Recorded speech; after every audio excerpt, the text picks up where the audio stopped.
Que a graça. Alô, alô, alô, alô. A, B, C, D.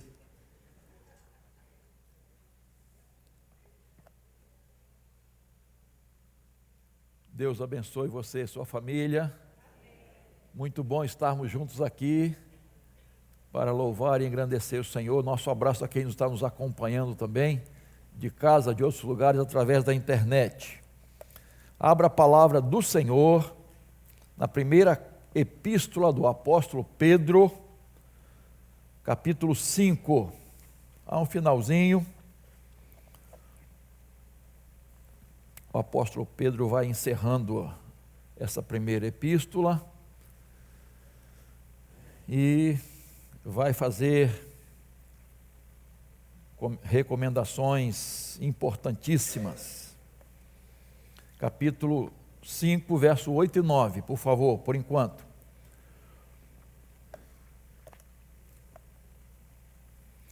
Sejam sóbrios e vigilantes.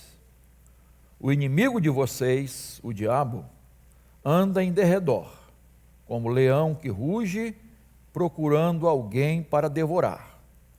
Resistam-lhe, firmes na fé, certos de que os irmãos de vocês, espalhados pelo mundo, estão passando por sofrimentos iguais aos de vocês. Amém, queridos? Quero pensar um pouquinho sobre batalha espiritual. O assunto é amplo, mas a gente vai focar mais esse texto aqui, que o apóstolo Pedro está nos orientando. Irmãos, não há nenhuma dúvida, creio que todos os cristãos sabem muito bem disso, que nós travamos uma batalha, uma guerra mundial. Não é brasileira, não é Rio de Janeiro só, é mundial, uma batalha contra o inimigo. Nós estamos em guerra espiritual, querendo ou não, aceitando ou não, gostando ou não, todos nós estamos nessa batalha. Não há ninguém que fique neutro ou neutra, não há tempo de tréguas, não há acordo de paz. Agora, a gente precisa estar consciente do seguinte, irmãos, só há dois lados. Nessa guerra, há dois exércitos. E não tem como ficar no meio. Ou eu estou no exército de Jesus, a igreja de Cristo, ou eu estou no exército do inimigo. Irmãos, acabou. Ou eu pertenço a um ou pertenço ao outro. Não tem meio termo. Ficar em cima do muro. Ou estamos em um ou outro, repito. E nós não estamos então, irmãos, aqui numa colônia de férias, não. Não estamos numa redoma de vidro ou de sei lá o quê, não é? Protegidos. O inimigo pode nos atacar e nos ataca. Ninguém está invulnerável. Tá? Nossa vida está aí exposta, porque nós estamos combatendo um inimigo forte. Ele só não é mais forte que Jesus. Ele é poderoso, mas não é mais poderoso do que Jesus. Nós andamos em campo minado, queridos, porque o inimigo, ele tem estratégias, e a gente vai falar alguma coisa. Então, é muito importante, queridos, que a gente perceba e não esqueça que nós estamos travando essa batalha. Não podemos esquecer, irmãos. Há dois extremos que a gente precisa evitar. Quais são os dois extremos? Subestimar o inimigo. Isto é, o diabo não existe. Isso é conversa das igrejas. Ele não existe, ele não está aí. Desconhece seu poder, suas armas, seus agentes e suas estratégias. Acha que isso é uma lenda, é um mito, é uma energia negativa. Irmãos, eu acho que faz até parte da estratégia do diabo esconder sua identidade, queridos.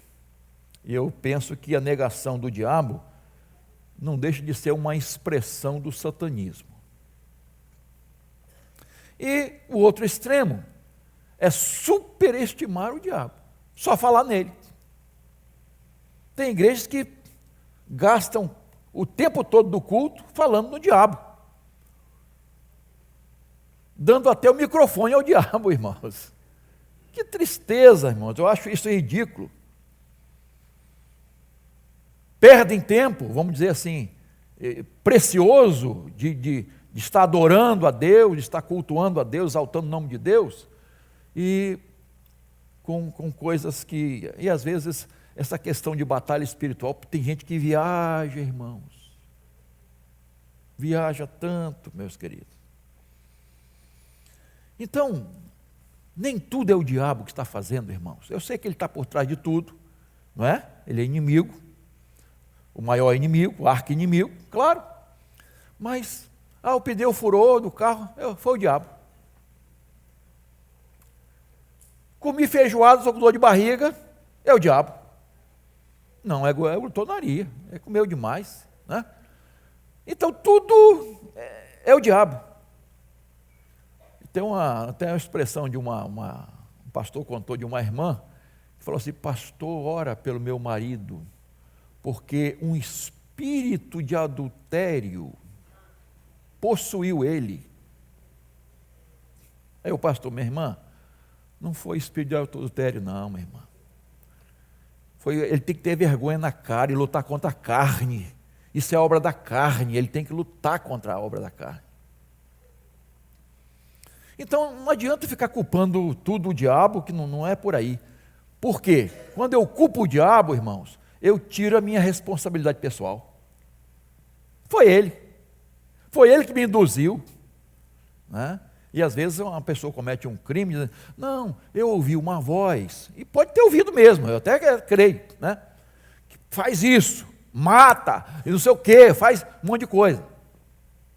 Pode, mas a maioria das vezes é para tirar a sua responsabilidade pessoal, de lutar contra o inimigo, de vencê-lo, tá? Então, Deus nos deu armas espirituais, armadura espiritual. Para quê e por quê? Porque nós sozinhos não conseguimos. E nós precisamos usar essas armas para sermos vitoriosos. E o apóstolo Pedro fala de algumas coisas aqui, tá? Então, repito, nós vamos nos deter um pouco somente aqui na carta, vamos citar outros textos, mas vamos centralizar mais o que o apóstolo Pedro fala aqui. Primeira coisa que eu quero destacar, irmãos, quem é o nosso inimigo? Está claro, é evidente, né? Como é que ele trabalha, né? E a parte 8, o versículo 8, a parte B: o inimigo de vocês, o diabo, anda em derredor, como um leão que ruge, procurando alguém para devorar. É ele, é o diabo. Invisível, mas real. Está aí, queridos. Anjo caído, ele é maligno, assassino, ladrão, mentiroso, destruidor, tentador, serpente, dragão, Abaddon, Apolion, diabo, príncipe das trevas.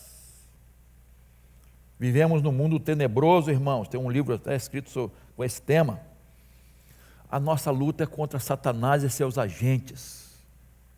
Nossa luta é contra os principados e potestades, contra fortalezas, raciocínios falaciosos, ideologias do inferno. E as pessoas acham que o diabo está nessa ainda de parecer aí com um bicho papão.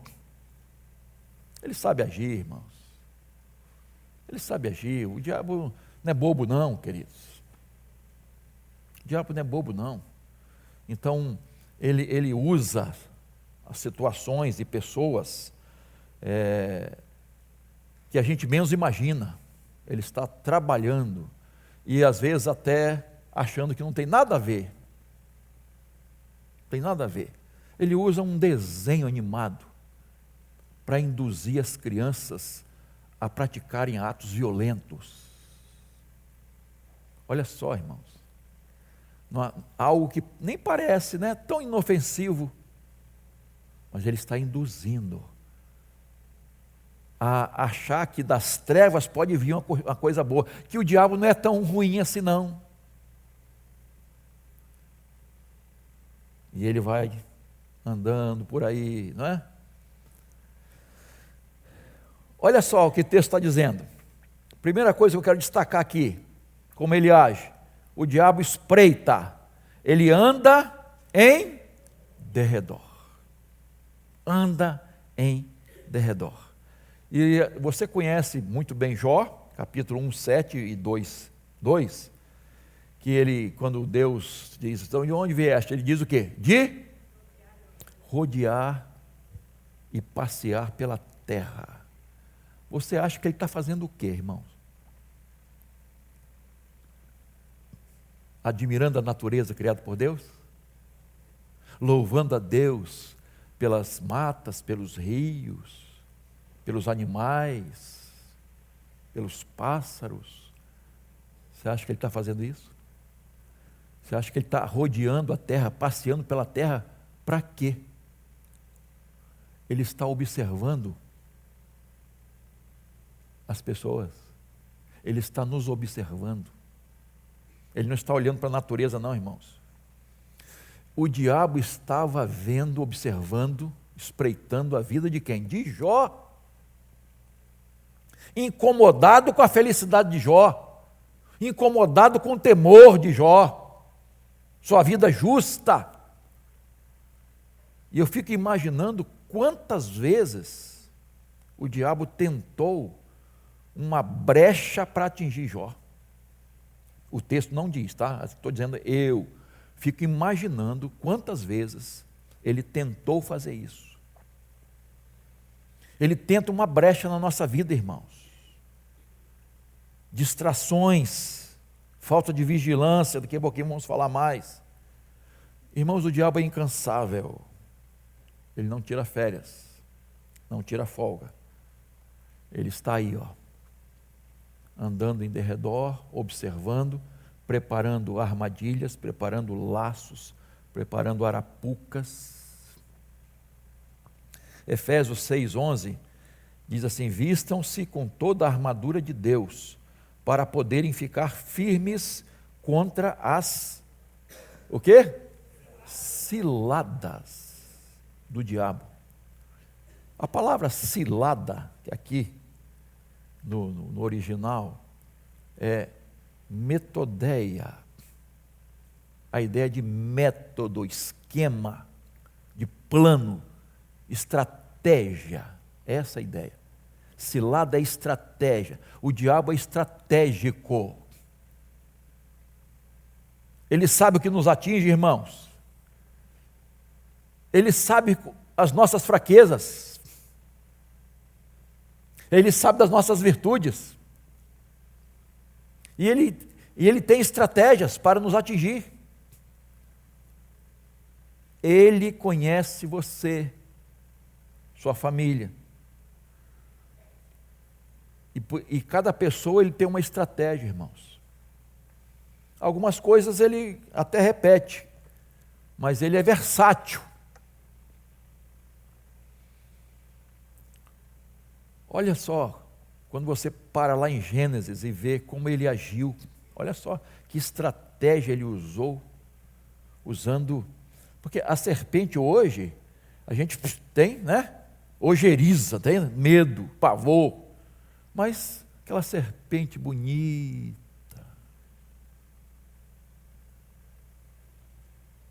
que atraiu Eva, falando, olha só.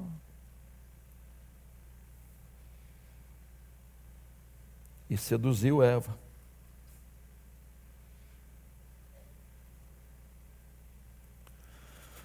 Olha como ele fez com Davi, queridos. Olha como ele fez com Acã. Olha a estratégia dele com Pedro. Olha a estratégia dele com o próprio Jesus, lá no deserto. Veja como ele é versátil. Um tipo de tentação, uma outra tentação, sabendo das nossas necessidades. Ele nos examina meticulosamente. O diabo te conhece e me conhece. Irmãos, isso não é conversa, irmãos. Isso faz parte da sua estratégia. Você já reparou, não sei quantos sabem, acho que sabe sim, eu não sei muito não, mas as pessoas falam o seguinte, que se você fala sobre um produto perto do seu telefone celular, vem anúncio daquele produto. Irmãos, isso é o diabo, irmãos. Olha só, irmãos, tecnologia. Nossos dados estão sendo cruzados, irmãos. As pessoas sabem. Quando você recebe um telefonema, fulano de tal, CPF tal, mora tal. Então, o bandido sabe tudo a seu respeito. Se a tecnologia facilita, imagina o diabo, irmãos. Então, nós temos que tomar cuidado, queridos. Muito cuidado, porque ele examina tudo. Tem um filme policial, eu gosto muito de filme policial, do bom, de ação mesmo, né? De mocinho também, daquele mocinho que pega firme, né? Acho que Beijos que Matam. Como é que é o nome dele? Não sei o que, Freeman. Pô, vocês sabem mais do que eu, hein? O bandido, estuprador de mulheres, ele examinava até o lixo da pessoa. Ele conhecia a pessoa pelo lixo que ela descartava.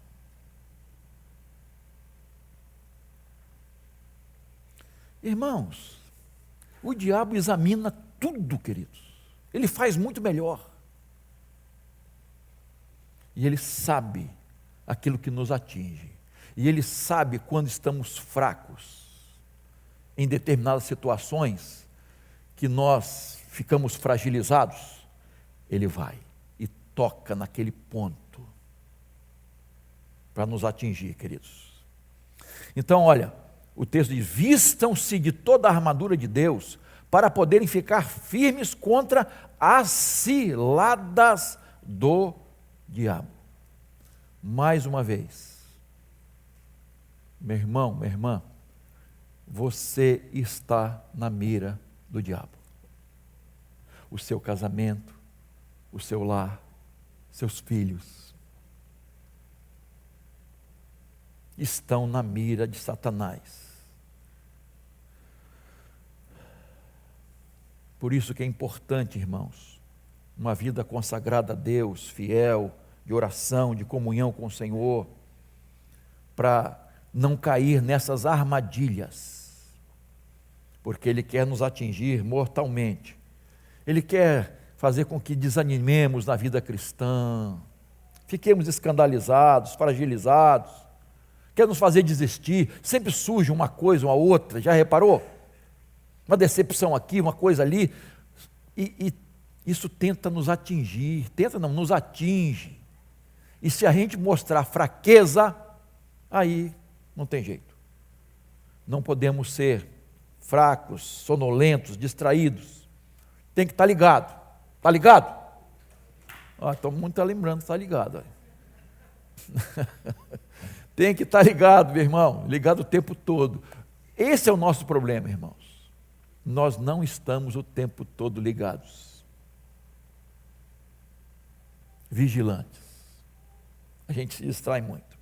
Agora, o texto continua. O diabo intimida. Olha só. Como leão que ruge. Irmãos, o ruído do leão é estratégico. Quando o leão está rugindo, não é para dar o bote naquele momento. Você já reparou nesse Discovery e outros canais? Quando ele está rugindo, irmãos, não é para atacar ali, não. É para quê? Ele ruge para, por exemplo, num rebanho de algum animal, né? Alguns animais, para afastar alguns do grupo. E ele gosta de atacar os fragilizados, os doentes, né? Machucados, os, vamos dizer assim, mais idosos, os filhotes. Especialmente quando esse animal fica mais indefeso, porque, de uma certa forma, o grupo, né, protege o membro do grupo dos animais. E, às vezes, enfrentam até leões, não é? A gente está cansado de ver isso aí, tá? Mas olha o que o diabo quer fazer, irmãos. Quando ele ruge, ele quer intimidar e afastar alguém do grupo.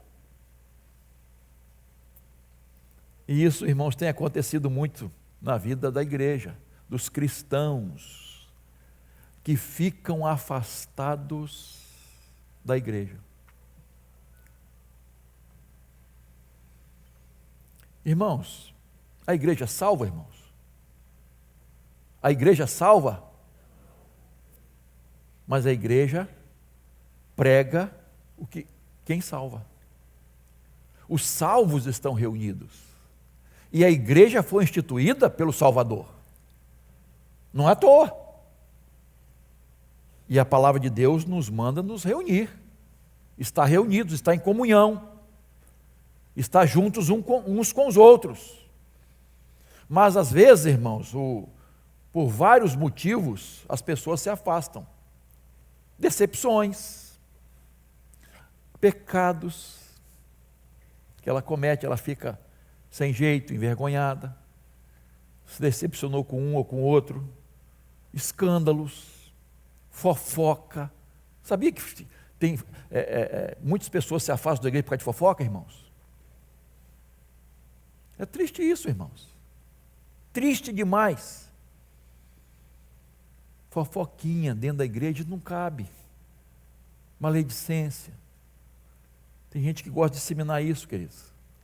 Infelizmente, irmãos, infelizmente, acontece dentro das igrejas. Porque o inimigo também, ele dissemina alguém dentro da igreja. Ele tem infiltrados, irmãos, dentro das igrejas, irmãos. Temos dúvida disso? Que ele tem gente infiltrada dentro da igreja? Claro que tem, queridos. Então, ele procura esses desigrejados, que não têm o apoio do grupo, que não está orando ali. Porque tem gente, irmãos, que parece que não se encaixa. Tem gente que se acha pessoa tão boa, tão crentão, né? Que, não, aquela igreja ali, aquela igreja não. Eu conheço, há pouco, tem uns 5 ou 6 anos, um grupo que quis formar uma igreja ali na Barra, porque eles não se encaixavam em nenhuma igreja. Olha só, irmãos, nenhuma igreja. Não, eu estou falando de fato, queridos. Sei até o pastor que foi lá para dar assistência ao grupo, tá? Eles não se encaixavam em nenhuma igreja. Eles queriam formar uma igreja do jeito deles. Está difícil, né, irmãos? Não há igreja perfeita.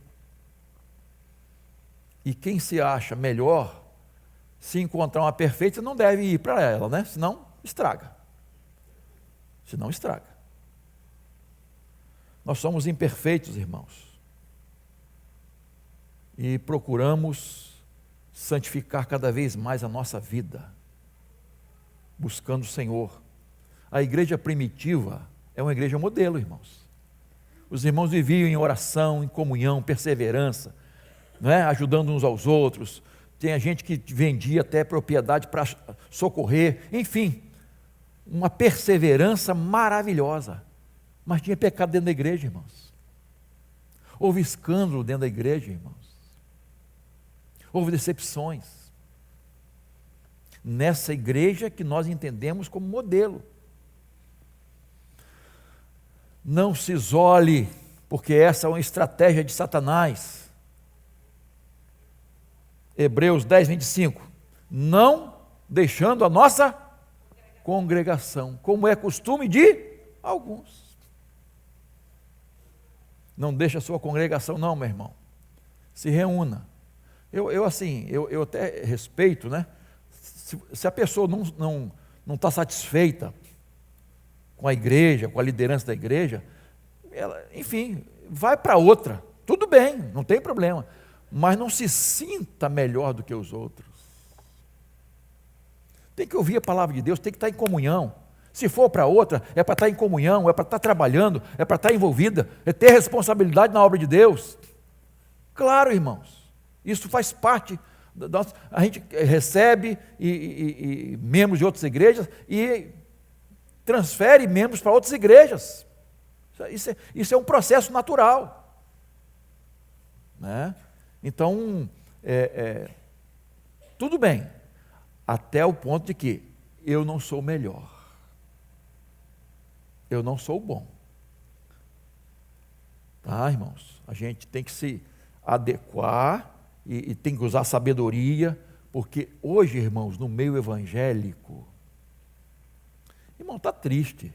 Eu não preciso me delongar aqui. Os irmãos, olhem o que está acontecendo no meio evangélico, chamado entre as igrejas evangélicas. Irmão, coisas absurdas. Absurdas. Pastores pregando coisas absurdas, usando púlpito. Tem um pastor que prega aí que Eva era trans.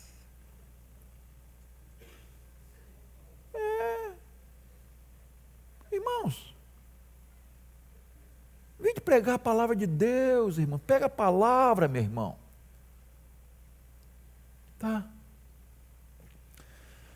É triste demais o que está acontecendo. Então a gente tem que ter sabedoria, examinar a palavra de Deus, ver se a igreja está pregando a palavra de Deus, tá? Ver se a liderança é fiel à palavra de Deus. Tem que examinar isso. Irmãos, eu como pastor dessa igreja, cada um vai dar conta de si a Deus, né? Mas o pastor vai dar conta de si mesmo e das ovelhas.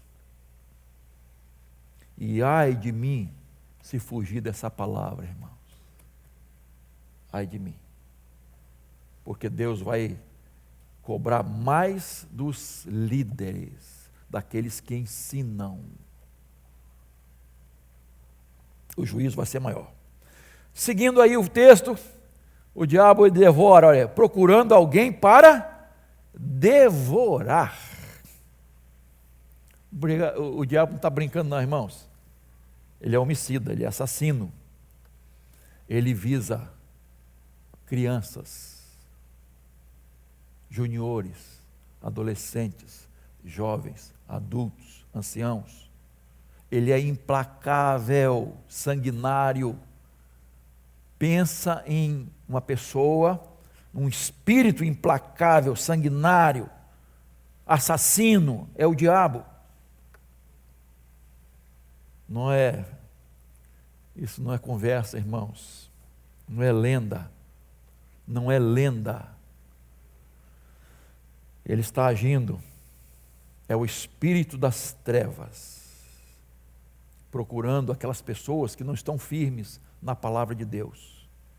Ele não tem dó, irmãos, ele não tem amor, ele não tem compaixão. Ele destrói, ele quer destruir, matar, roubar e destruir.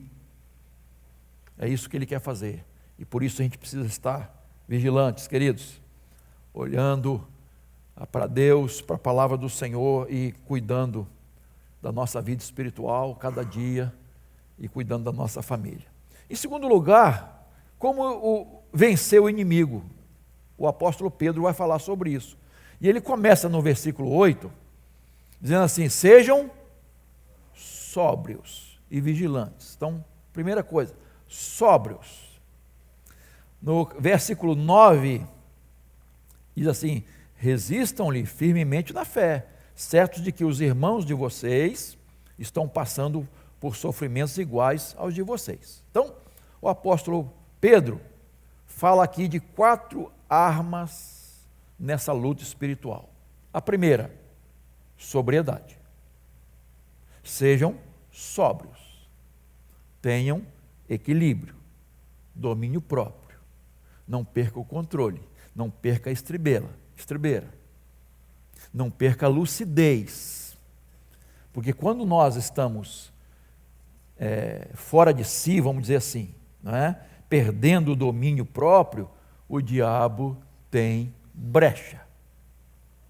Ele tem brecha para entrar na nossa vida. O diabo domina a mente da pessoa, os pensamentos da pessoa, para destruir a vida dela. Quantas pessoas, irmãos, estão sendo destruídas, casamentos destruídos, famílias destruídas, igrejas, por falta de controle emocional, falta de controle sexual.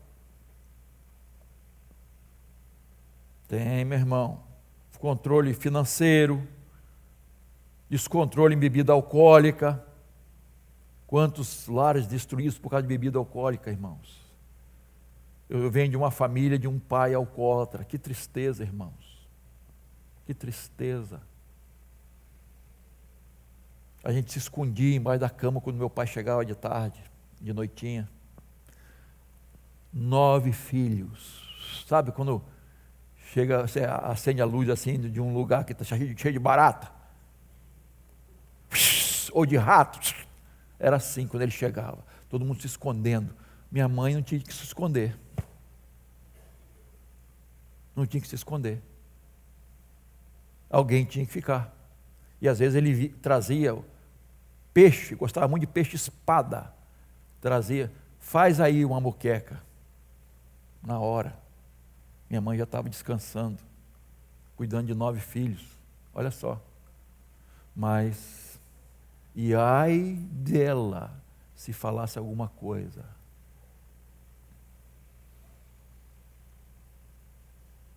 Descontrole, irmãos. Quando pegava um filho para disciplinar, espancava. Eu já falei aqui, meu segundo irmão mais velho, quando meu pai chamava a atenção dele, ele se urinava, irmãos. Pavor, descontrole do pai. Teve seus pontos positivos, tinha suas virtudes, como pai, deu um exemplo de honestidade, de trabalho, de luta, mas nessa parte não foi exemplar, porque perdi o controle na hora de beber e na hora de disciplinar os filhos. Controle, irmãos, nós temos que ter sobriedade, autocontrole, senão seremos derrotados. Usaremos as armas da carne. E teve um momento quando Jesus foi preso. Aonde? Que monte mesmo, gente? Qual jardim? Getsêmani, né? O que Pedro fez? Pegou a espada e deu assim, mirou na orelha, não foi? Mirou na orelha não, irmãos. Eu não acho que ele mirou na orelha. Ele mirou na cabeça do indivíduo. Eu acho, a Bíblia não diz. E aí eu acho que o soldado fez assim, decepou a orelha. Jesus, graças a Deus, né? Foi lá e colou, botou no lugar, né? E, enfim, armas da carne. Nós não usamos armas da carne, irmãos. 2 Coríntios 10:4, porque as armas da nossa luta, ou da nossa milícia, não são carnais, mas poderosas em Deus, para destruir fortalezas. Destruímos raciocínios falaciosos.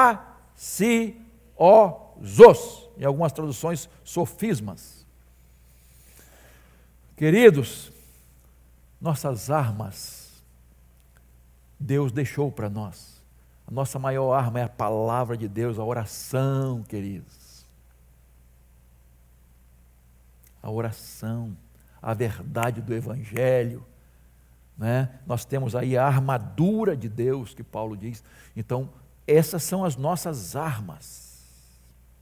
Mas o inimigo, irmãos, ele quer que percamos o autocontrole.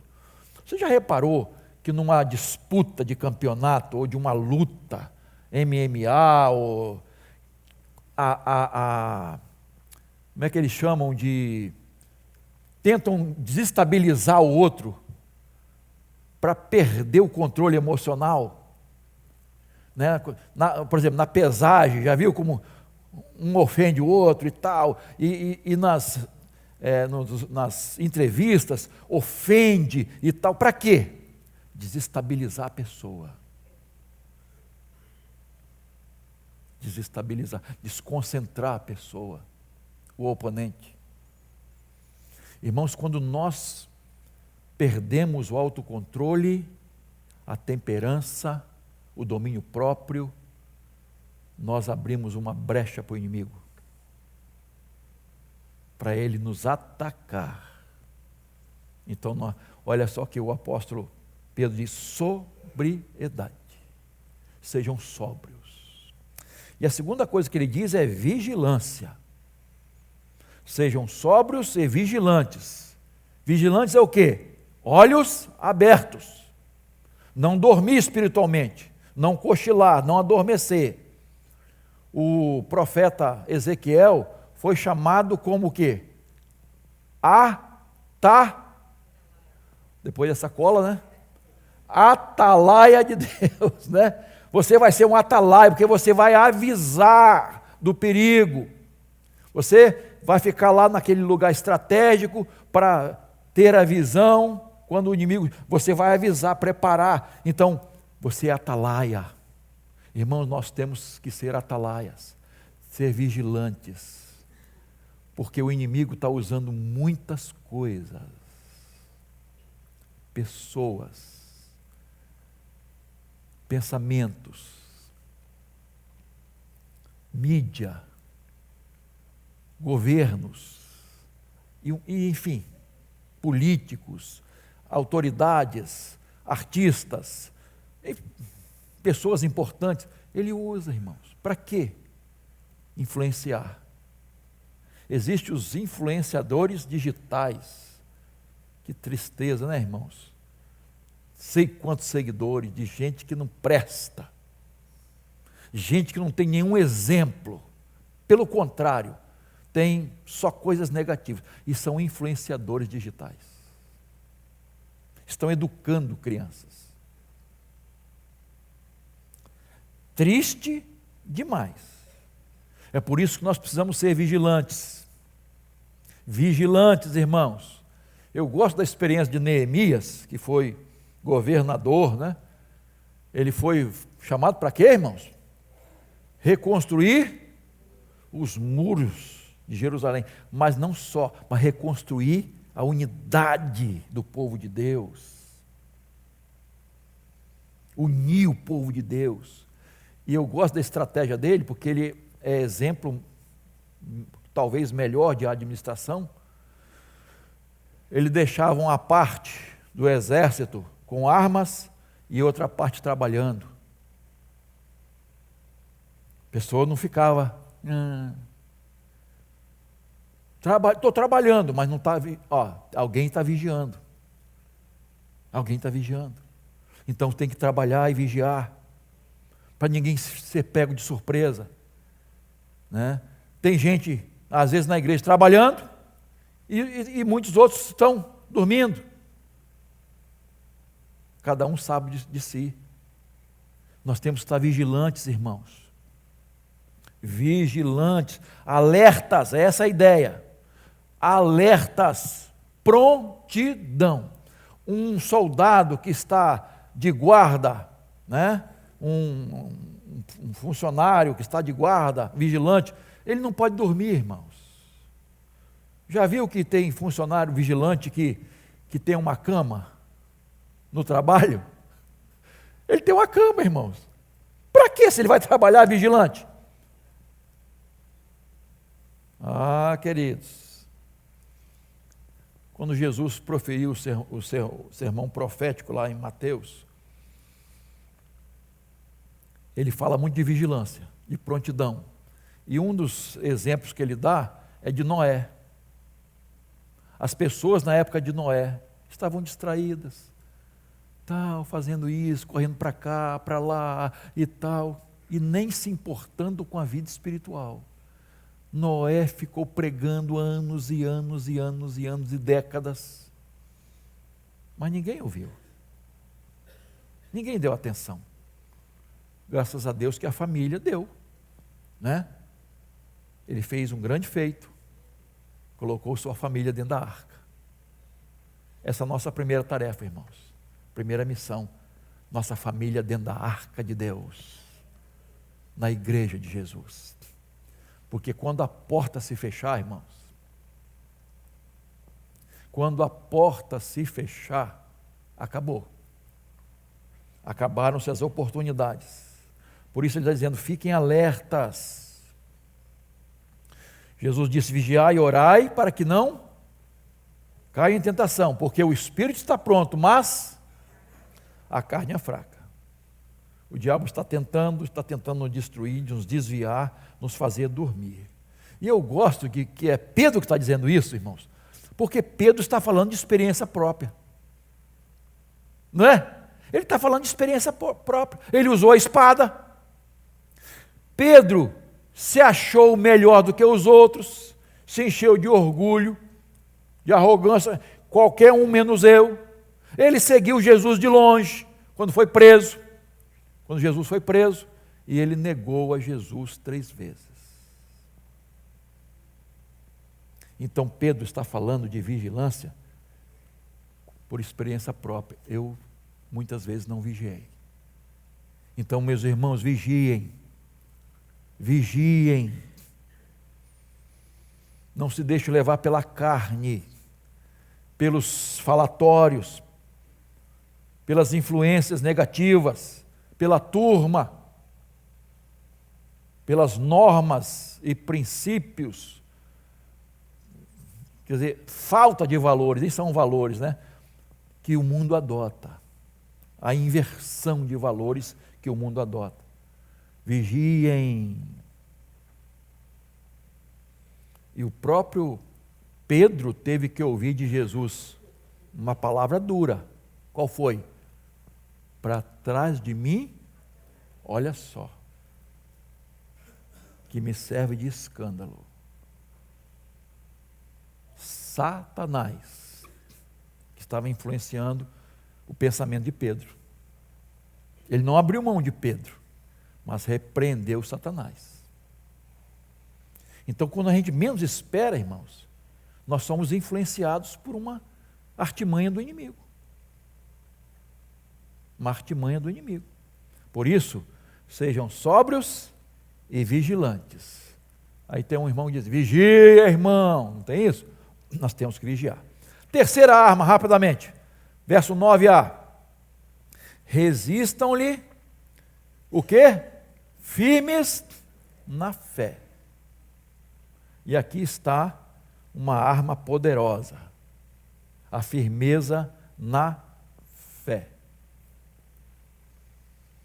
A fé, irmãos, é um escudo maravilhoso contra as artimanhas do diabo, os dardos do diabo. E em Efésios capítulo 6, 16, não sei se vamos ler juntos? Segurando sempre o escudo da fé, com o qual pagar. Olha só, irmãos, O escudo da fé com o qual nós poderemos apagar todos os dardos inflamados do maligno.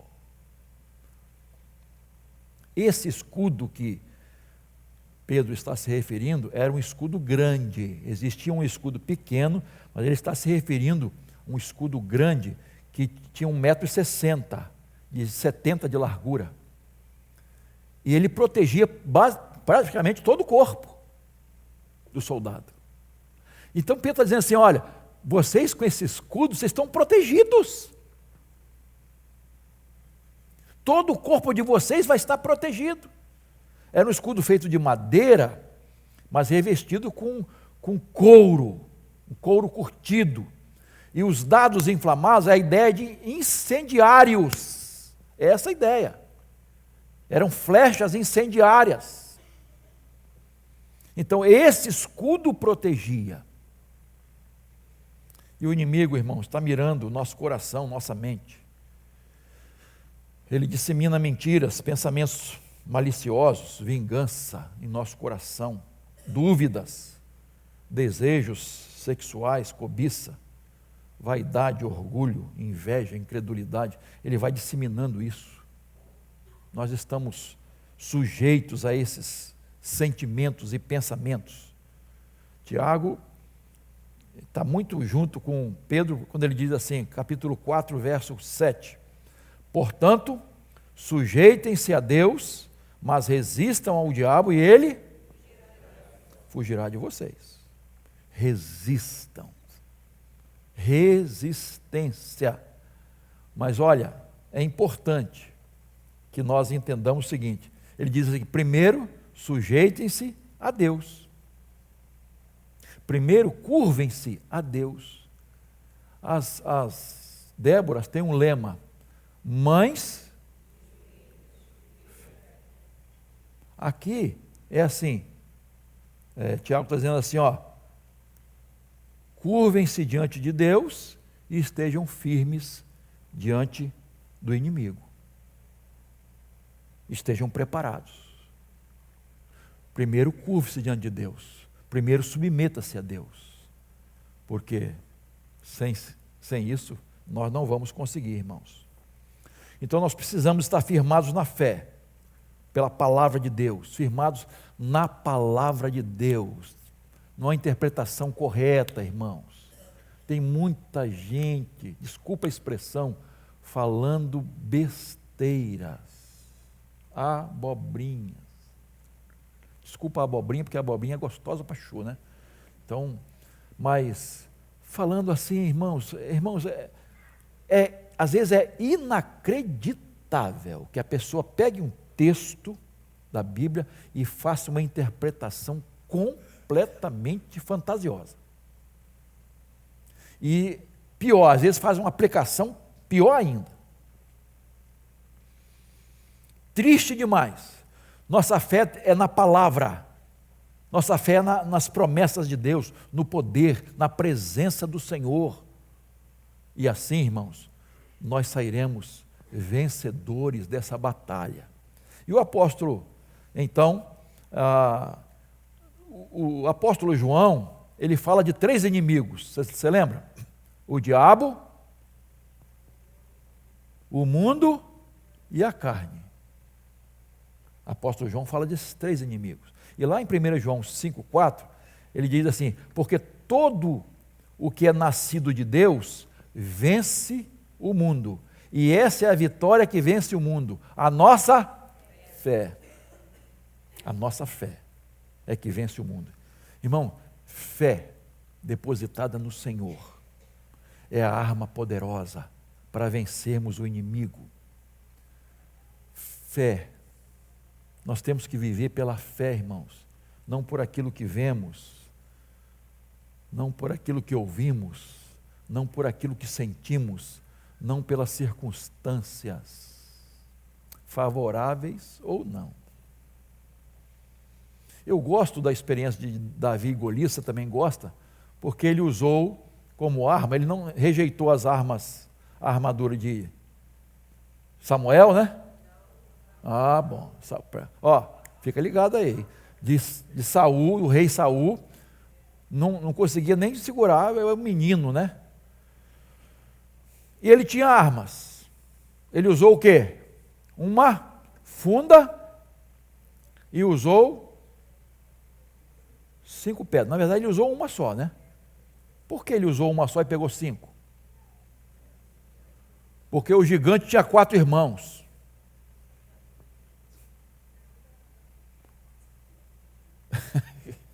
Não vou falar disso hoje não, mas olha só. Depois você vai ver lá em Reis e Crônicas o relato da morte desses outros gigantes. Então eu penso assim como Davi, né?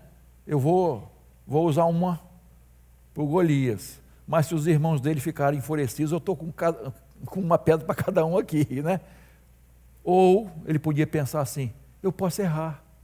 Ele era certeiro, mas e se eu errar a primeira? Eu tenho a segunda.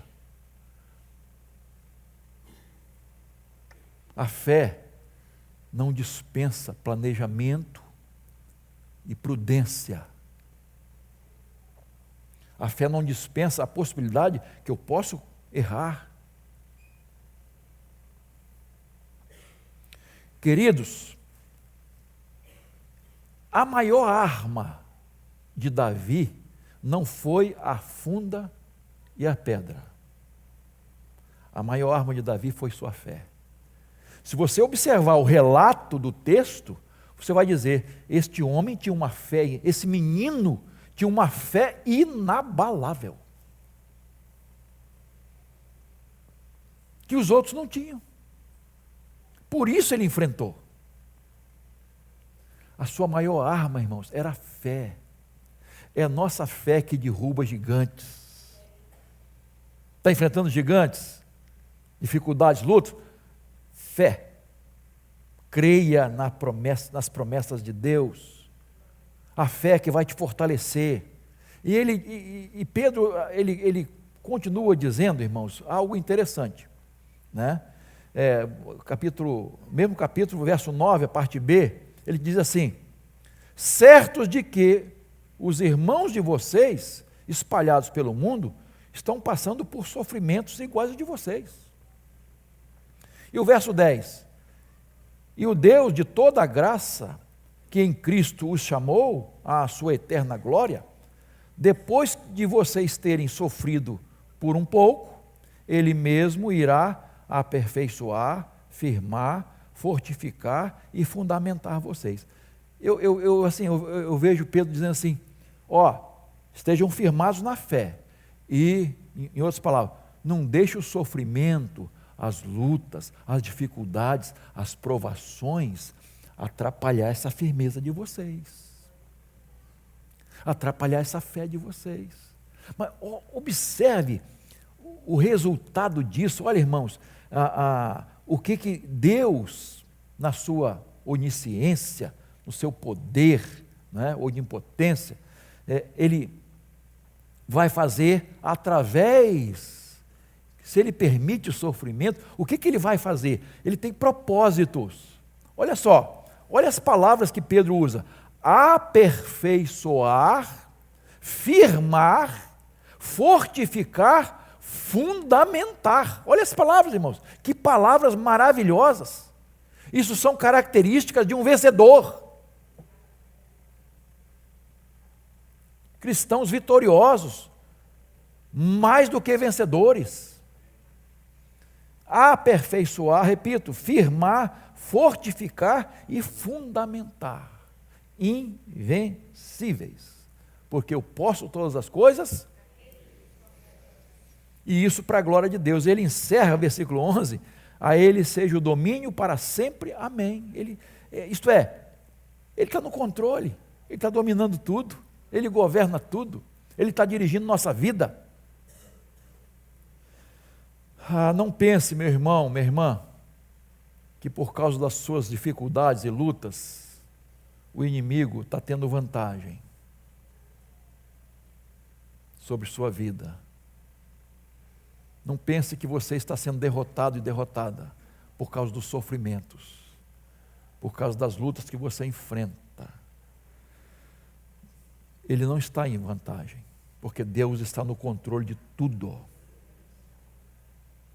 O inimigo não está vencendo. Ele pode até estar comemorando, como fez na época de Davi, está lembrado?